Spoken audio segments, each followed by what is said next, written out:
Welcome to Systems Philosophy.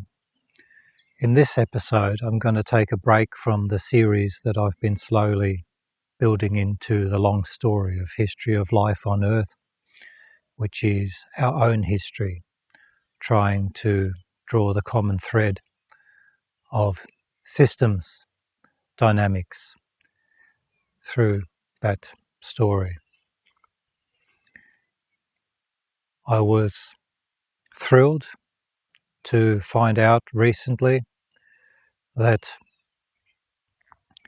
the electrification of a mining train in Western Australia has allowed that train to essentially harvest the energy of the gradient as it transports ore from the Western Australian hinterland and to the port for export. The concept is quite simple. The ore is in sort of a mountain that's being mined for its iron. The train gets loaded up at the top. As it's rolling downhill, instead of applying conventional brakes, it applies regenerative brakes, which essentially turns the wheels into generators. The same engine that powers and moves the train now takes that power, the momentum, the movement of the train wanting to roll down the hill, and converts it to electricity, which is then stored in the train's batteries. And the trip down the hill generates enough energy for the train to return up the hill again empty and be loaded with the next load. So we have a sort of flow where the rocks of the mountain are flowing down through our technology to the port, much like a river flows to the sea. And much like the model of the river, where it's sunlight that evaporates the water on the ocean that rains to the top of the mountain and provides the potential energy for the river to keep flowing. In this case, it's sunlight that charges up the initial batteries that load up the excavators that load the ore onto the train so that the train can keep rolling up and down the hill. This is an endpoint of where our technology has gone to. We can now harvest renewable energies and emulate natural systems.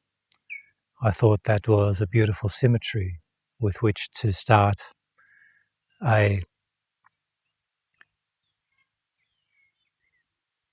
journey of energy utilization from the beginnings of life right through to that modern technology of now.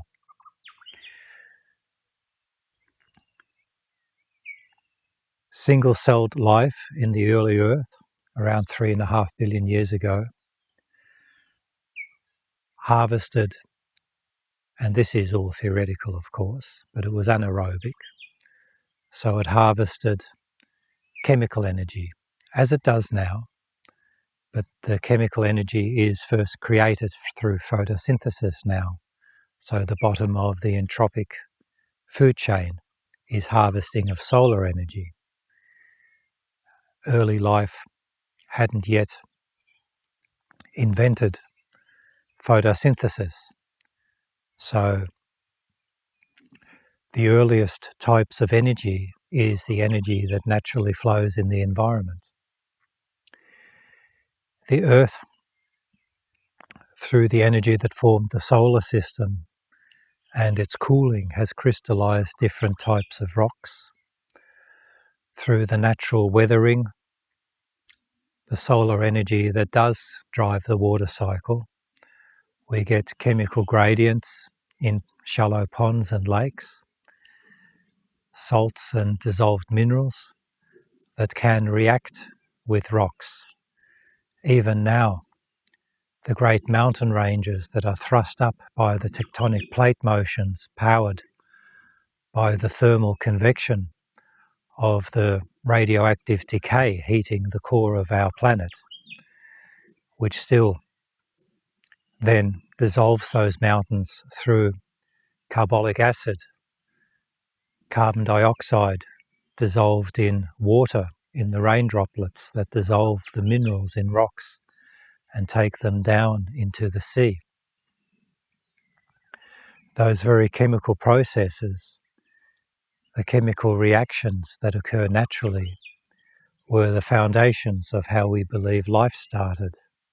Shallow, warm ponds full of the rich chemical soup of the early cooled earth, first condensing water into liquid after it's cooled from the initial solar system's creation. At least that's the scientific creation myth that we tell ourselves based on evidence and consensus.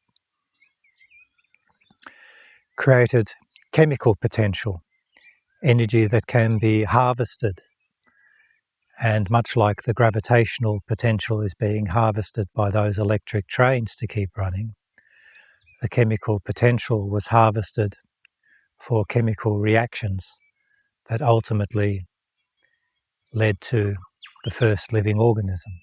Now, I've told this story before, so I won't linger. Life evolved, photosynthesis was discovered, and the chemical energy source was replaced with the sun as the primary energy source of life on Earth. Life still uses chemical energy, and even now, bacteria can connect through nano wires on their surface into long chains and take oxygen from the surface and use it to oxidize minerals meters further down where the oxygen doesn't reach, and actually exploit that chemical gradient electrically to generate energy. That's something that's happening here and now today. Photosynthesis didn't just liberate the sun's energy so life can grow faster. It also liberated the chemical energy in the form of the oxygen in the atmosphere. So animals like us and like fish in the oceans can now consume carbohydrates, sugars, fats, and liberate that energy with the free oxygen that the photosynthesizers created, closing the energy loop, much like that train rolling down the hill. In water, that chemical aged energy was dissolved oxygen, whose concentrations limit the amount of free energy. Water is also highly conductive, so even though fish like tuna can display endothermic properties, where they maintain their internal temperature a few degrees Celsius above the surrounding freezing oceans, it's both energetically expensive for them to maintain a sort of body temperature that mammals would maintain, and also difficult for them to extract enough energy from the dissolved oxygen in the ocean water, because gills, through oxygen diffusion, don't work quite as efficiently as lungs for oxygen transport. So it required the evolution of land-based life for the animals like us, which can utilize oxygen we breathe and run hotter and use more oxygen metabolism than marine-based species. So the story of energy has been a slow climb of evolution, discovering certain workarounds. Enzymes are one way that evolution speeds up chemical reactions, not just to manufacture the chemicals we need to live, but also how it exploits chemical gradients and controls the slow burn of the fire of life, the chemical reactions that fuel our bodies. Once fish had grown lungs, and we have the lungfish as an example of an intermediate species, moved onto land, grown watertight skins unlike the amphibians, grown watertight shells so that they could lay eggs. They began breathing oxygen, and eventually they went from having an exothermic metabolism, from using the energy of the sun in the morning to heat themselves up, which we think was the primary purpose of the large sails that some of the larger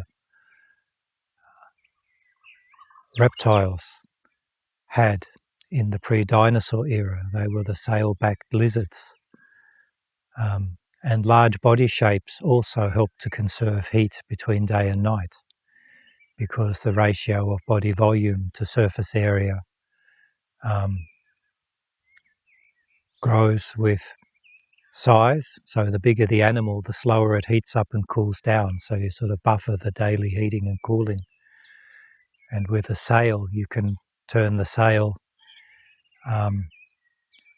so that the sun shines on it, and it can become a solar collector, or you can turn the sail so that the sun sort of doesn't shine on it. So it's sort of the sun shines along the spine of the animal and the sail doesn't catch the sunlight, in which case it could become a radiator. So there is evidence that animals used solar energy to control body temperature, just like basking lizards do now, but at the scale of much vaster bodies. Elephants even now use their flapping ears to shed heat in the hot tropical sun. So they flap their ears and evaporatively cool, and also simply just convectively cool, just by passing air currents over the blood vessels in the ears, so that the hot inner core can shed heat. So heat management, heat control, energy control has been a big part of life. With endotherms, mammals now have enough regular, stable food. One of the things that I hadn't covered before is that cold-blooded animals can wait out long periods of climatic drought or other forms of uncertainty of food supply. So a crocodile can eat, and then it can last for years on its fat reserves, basically just in a sort of state of semi-hibernation. Having to heat your body so that we need a regular food supply is a gamble that requires regular food to be available.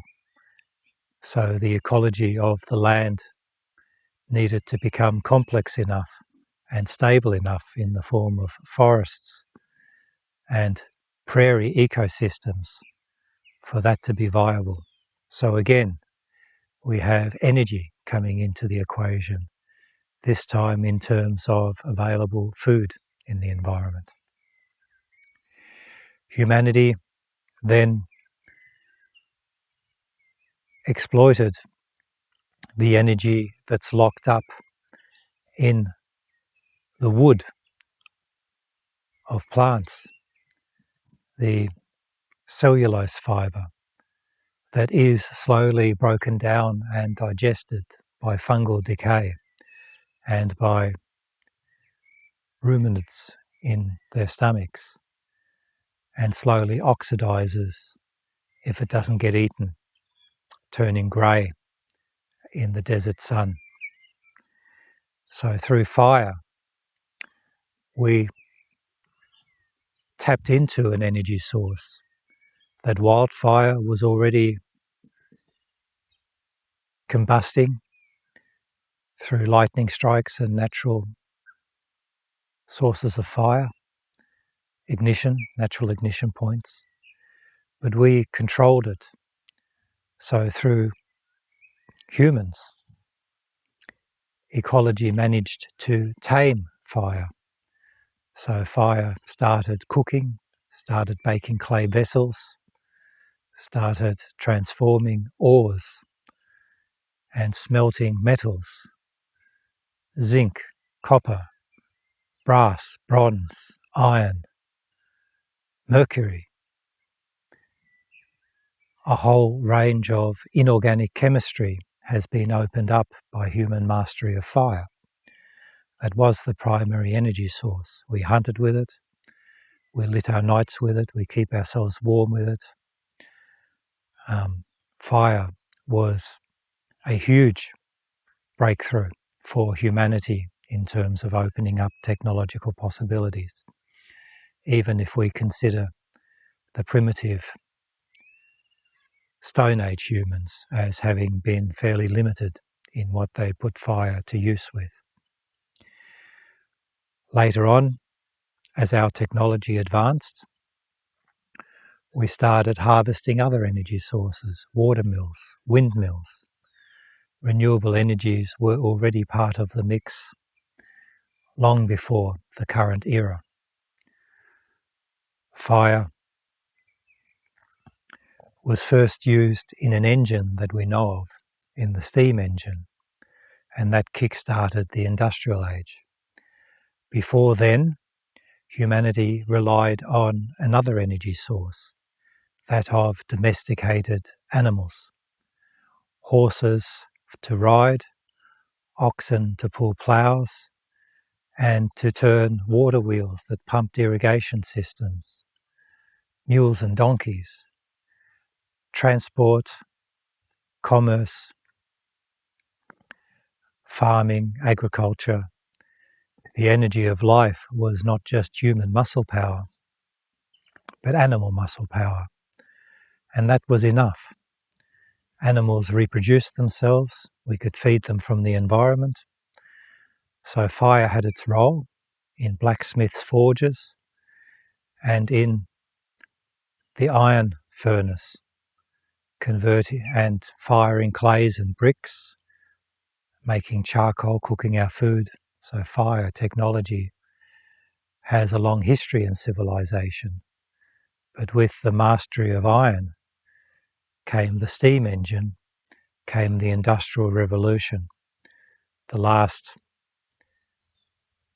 400 years or so of human history, which has seen a vast acceleration in human potential, because the steam engine, the substitution of animal muscle for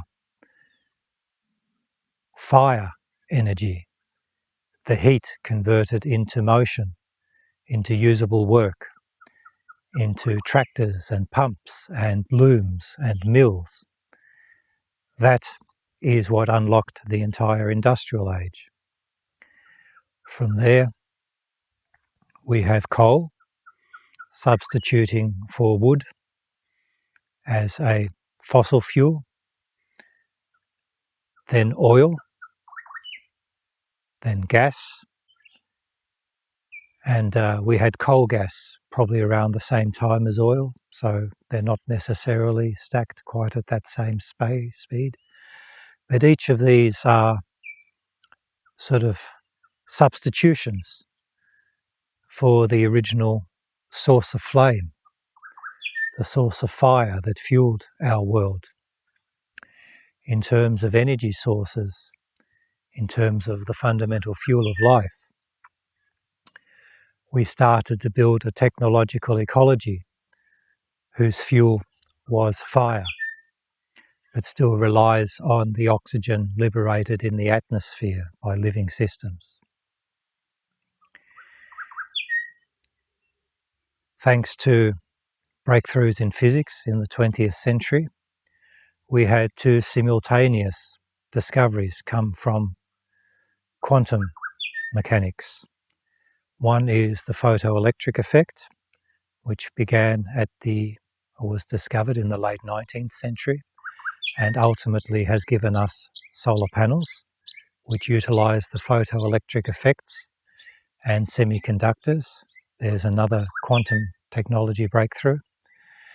And quantum technology opened up nuclear science, the physics of the 20th century.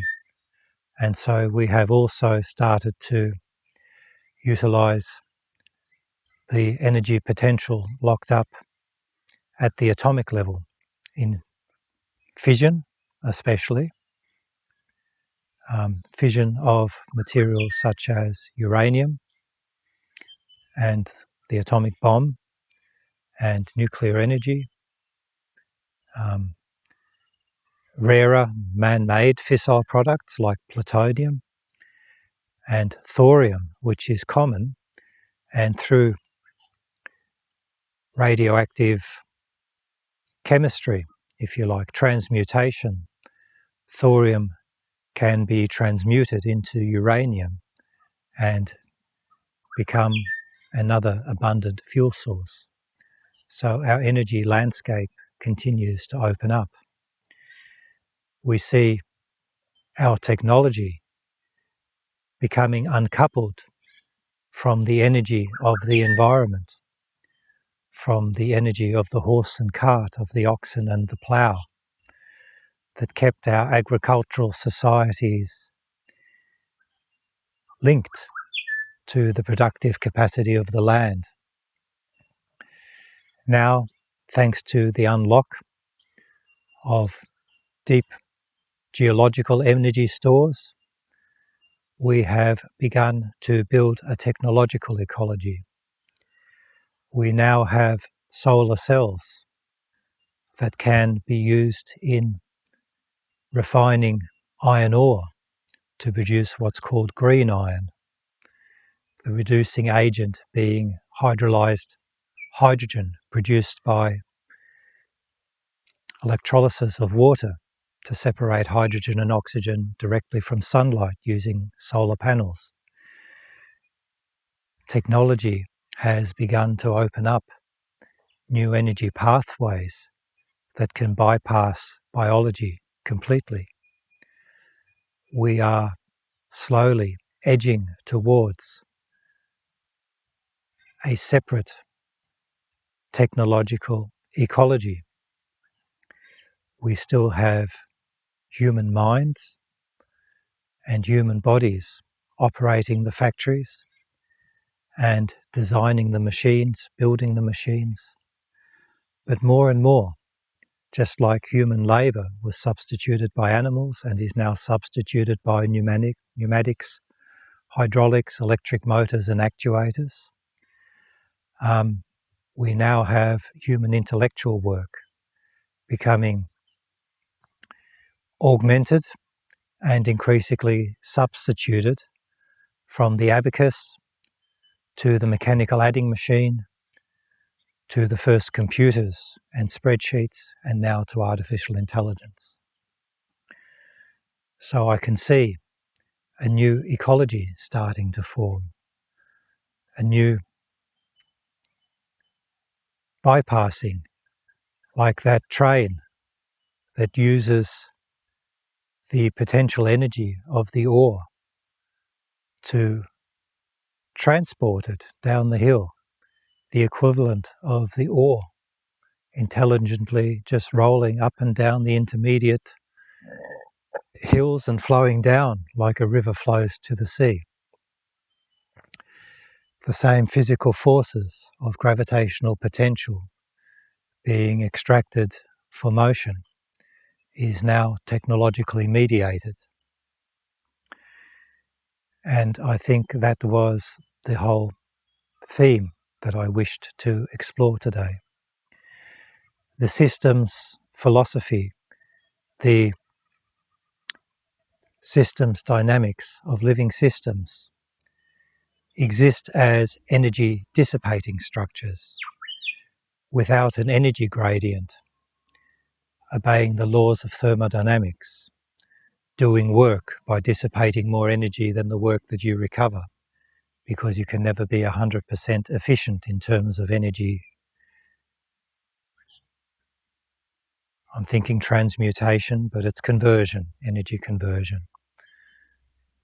And in fact, part of our technological journey has been learning how to become more efficient at energy conversion. From the enzyme speeding up chemical reactions to the fireplace, reducing the amount of wood we burn and convert to heat.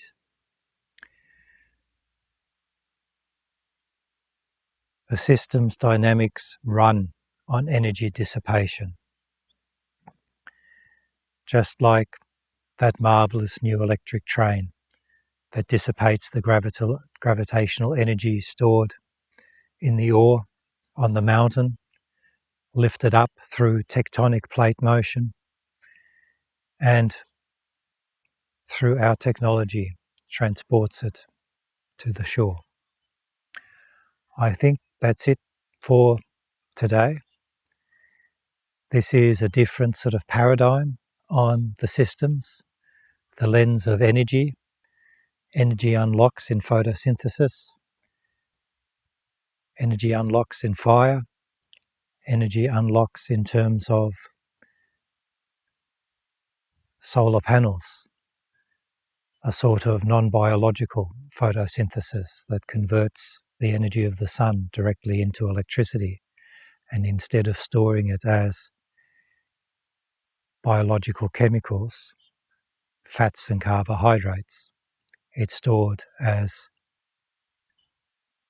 electrical potential in battery electrolytes, sort of merging the original life chemistry of rock minerals, sort of undergoing reduction oxidation reactions. Only now we have created a shortcut which doesn't require the living cell anymore. This has been Systems Philosophy.